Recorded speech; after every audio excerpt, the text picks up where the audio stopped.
Napakaraming dagok ng buhay, hagupit ng mga pagsubok at pait ng mga kabiguan. Pero lahat ay may hangganan, lahat may katapusan. Pagkatapos ng gabi, sisikat din ang araw. Pagkatapos ng ulan, may colorful rainbow behind the clouds. Ang kailangan mo lamang ay karamay, yung tipong hahawakan ka sa iyong mga kamay. Kaya andito na ang iyong mga kasangga sa pagharap sa masalimuot na gulong ng buhay. Si DJ Kyle and DJ Bruce Hart. Dito lang sa Barangay May Binarangay. Wanted ka, sweetheart.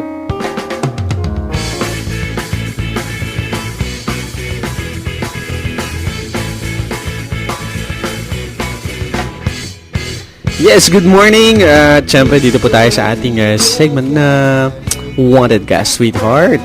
At siyempre, dito po sa segment natin ito, mga kaibigan, dito po natin tinatalakay yung mga issue pong kinakaroon ng mga listeners natin, especially po pagdating sa kanilang mga love life. At dun po sa mga may suliranin, a simple and light counseling sa segment na advice na naman. Ano ba yan? Hapon advice. Pero siyempre hindi ito masyadong yung sobrang matitinding mga problema. Okay. Ginagawa lang natin medyo nakakatawa ang mga bagay-bagay. Parang hindi ko alam no? Okay? Yes. Ito na nga, pasok na natin ang Okay. ating letter center dito sa Okay, dito pa rin po sa May Binarangay. Wanted Ka, Sweetheart. Dito sa Barangay May Binarangay. Binarangay. Wanted Ka, Sweetheart. Okay, ito na. Here we go. Our letter sender for today. Dear mga kuya, Bruce Hart and Kyle, tawagin nyo na lamang po ako sa pangalang Inday. Naglakas loob po ako na lumuwas ng Maynila. Baka sakaling doon makita ko ang magandang kapalaran. Namasukan po ako bilang isang katulong. Ang problema ko po ay ganito. Ang amo ko ay napaka-unstable ng emosyon. Alam niyo po, minsan napakabait niya. Minsan napakatapang. Pero pinagpapasensyahan ko na lang po. Kahit na nga po, talagang sobrang nawiwirduhan ako sa kanya. Minsan sa sobrang bait niya, natatakot po ako dahil baka may maitim siyang binabalak. Minsan naman po, sobrang bangis niya, sobrang tapang niya. Nagtatago na lang po ako. Pero talagang natatakot po ako dahil baka magkaroon ako ng sakit sa puso. O kaya naman mauwi sa mental hospital. Mga kuya, okay na po sana ang lahat dahil napapagtiisan ko naman.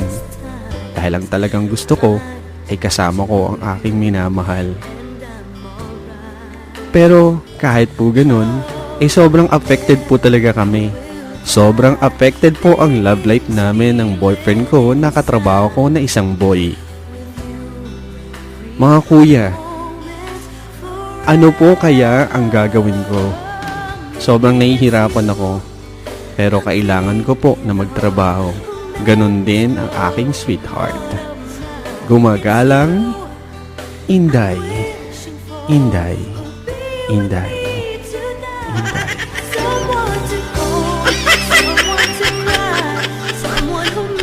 Ayan na nga po mga kaibigan ang ating letter from Inday.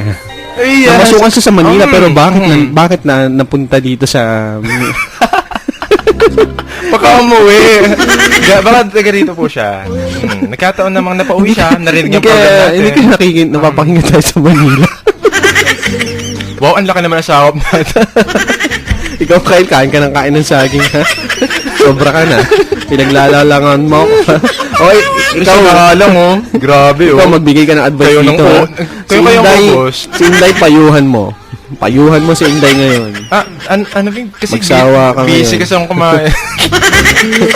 Ilabas mo na lahat ng pangmalakas ang advice mo dyan para kay Inday na nahihirapan sa kanyang amo na parang may sa utak. Pag nga may mga ganong affected ang relationship nila ng kanyang boyfriend. Kaya ganun po, may mga ganun Kanyang talaga. houseboy yun, houseboy. Alin, ang house, di ba? Houseboy na BF. Yung bago maid siya. Oo, siya ay maid. Siya isang kasambahay. Bakit nga po? Ayaw nilang tawagin sila na maid. Hindi Nagkakatuluyan maganda yung sa mga pandinig. magkakatrabaho. Oo. Ayun. Yun nga po, di ba? Parang, kasi naman, bakit ganun yung mga amo, Oo. sasama ng ugali. Magkakatulong, tapos ang sama ng ugali sa mga katulong. Actually, mabait-bait pa nga yung amo mo eh. Bakit? Kasi Anong yung iba ginagawa? nga talaga, alam mo yung iba, kinukulong sa bahay. Yun nga eh. Hindi sila makalabas. Okay, kung may masunog ba dun, di ba? Mga ganyan eh. Mr. Dreamboy yan. Pero alam mo, nagsisilbing lakas at inspiration na lang niya sa kabila ng hirap na tinatamasa niya, no? Ay yung feelings ba na inspired, yun. Kaya siya patuloy nagpapaalila dahil na yun nga. Oo, kasi sa hirap ng Yun nga, kasi dinaranas mo, you need inspiration. Nilalagay pa rin natin yung sitwasyon natin kung saan tayo kahit pahamak. Hahanap ng paraan eh. Para Paraan magkasama talaga eh. lamang, di ba? Oo, at saka para-paraan talaga. Halimbawa, nalulungkot ka pa. Paano ko ba i-divert yung lungkot ko? Paano ba maalis yung aking sama ng loob? Paano ba ako hindi mababaliw dito sa loob ng bahay? Kaya nga, yan ang ginawa niya, sumulat. Oo, at saka yung, syempre, bukod doon, ay yung boyfriend niya. Ay, sus! Kinikilig si, ating.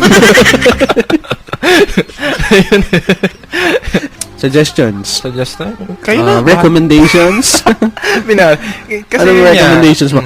Ako kasi recommendations ko dyan, humanap ka ng ibang amo pagka ganyan. Kala ko humanap na ibang boyfriend. Tapos, kapag nakakita ka na, taste muna kayo, no? Nung ka humanap sa kapitbahay mo ng boyfriend. Alam ko naman, kaya ka lang naandyan. Kasi, dahil naandyan yung boyfriend mo. Hindi mo maiwan yun. Hindi, umalis sila pareho, di ba? Para hindi, Pero syempre, consider nyo rin yung future ninyo. Kung mag-aasawa na kayo o mag-uwi kayo ng probinsya dito sa Mindoro, anong magiging trabaho ninyo, hindi kayo nakapag-aral. Minsan, kailangan nyo i-sacrifice minsan yung mga masasayang feelings na ganyan.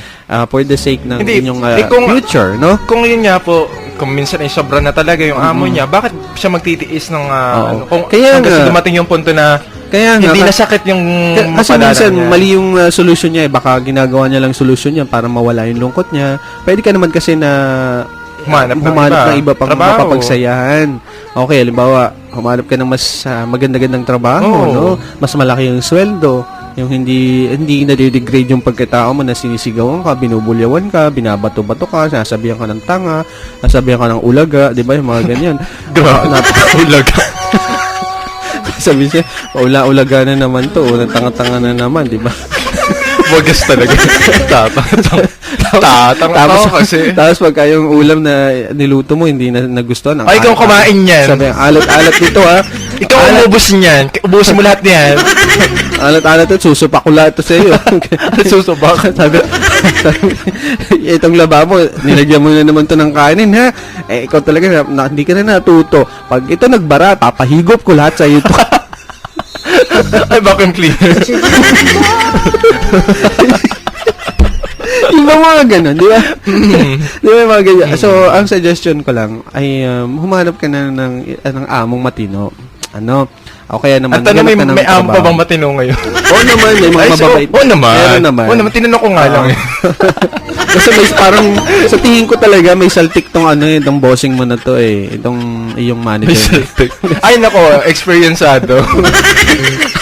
Base sa mga indications na sinabi mo, ay lumalabas sa findings ko. Bali sa aming pag-aanalisa ng iyong mga problema, ang iyong amo ay may lumalabas dito. Kling, kling, kling. Lumalabas siya sa findings talaga. Meron siyang siya ay positive. Positive siya na may singaling. Okay? So, umiskerda ka na dyan. Bago pa masira ulo mo din.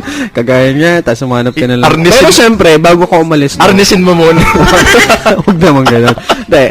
Bago ka umalis, sigurado mo mapapasukan ka na iba. Kaya habang nandyan ka, mag-side-side ka na kung ano yung mga, baka may dyan sa kapitbahay nyo, di ba? Yung mga kasama mong katulong habang pinapasyal mo yung alaga mo kapag kwentuhan ka. Uy, maganda ba dyan? Sino ba yung pwedeng mapasukan pa dyan na ibang amo? O yun.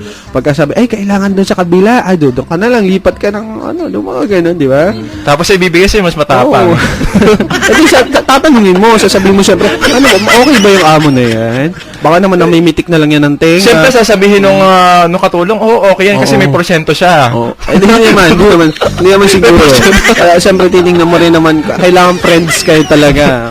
Kailangan, pag lalabas ka, siguraduhin mo, may daladala kang candy, yung stork, yung maanghang na, Ba yan? Stork? Luman-luma?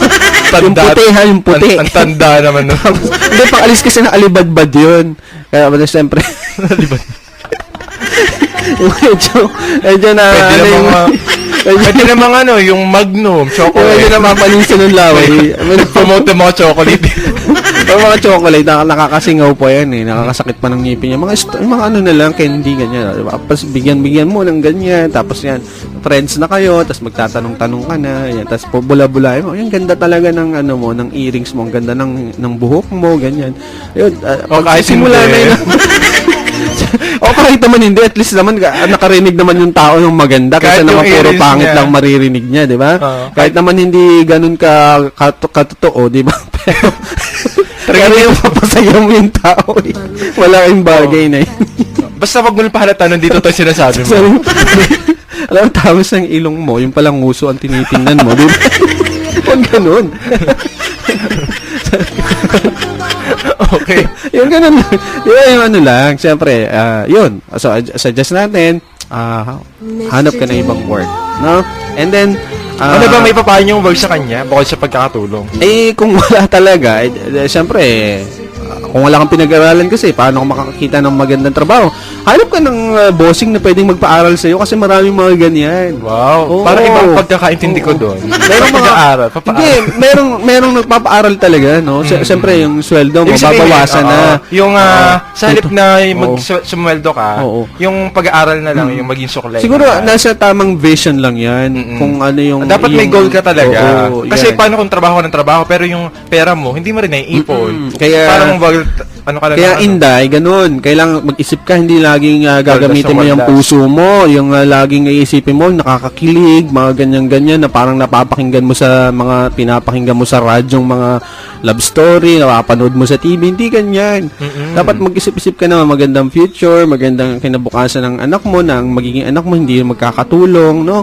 Sana may maganda kayong bahay. Ibig sabihin lang, in nag-aaral short, yung kapatid mo. mas no? maging matalino Oo. na tayo sa buhay. Oo. Kasi pag laging yung Sacrifice mo na yung sarili mo ngayon for the sake of your children. And laging your yung happiness lang yung ating husband. tuon, ako walang mangyayari. Kasi pansamantala lang ang happiness na yan. Ayan. Tama yan. So, taken from the expert. Oo nga. Mga sanay na. Ay. Napagdaanan. Ay, sus po ah. Kinagdaanan kayo maging katulong. Katulong ng Okay na nga po, na-resolve na po natin ang problema ni Inday, and I hope, Ayun. and we're hoping na sana si Inday ay makakita ng maganda-gandang work. Ano? Ipag-pray ka namin, Inday. Ganun eh. O sige, pag-pepper ka ni Kuya Bruce, isasama ka niya sa kanyang nobina. Ano nabina? Huwag naman ganun. Ikaw talaga, Kyle, sarsari ka. Okay na. Play na tayo ng music. Anong song babagay kay Inday? Ay. Ano kaya? Love you like a love song. Bahala ka, Kyle. Kasi love song yung kanyang problema. I love Sige na, song. masyado ako naaliw dito kay Inday. Sige na nga. Mamaya po, babalik pa rin po ang Riding in Tandem ninyo. Dito lang. Instant Riding. Dito pa rin po sa 105.5. Sa 105.5. It's been said and done. Everybody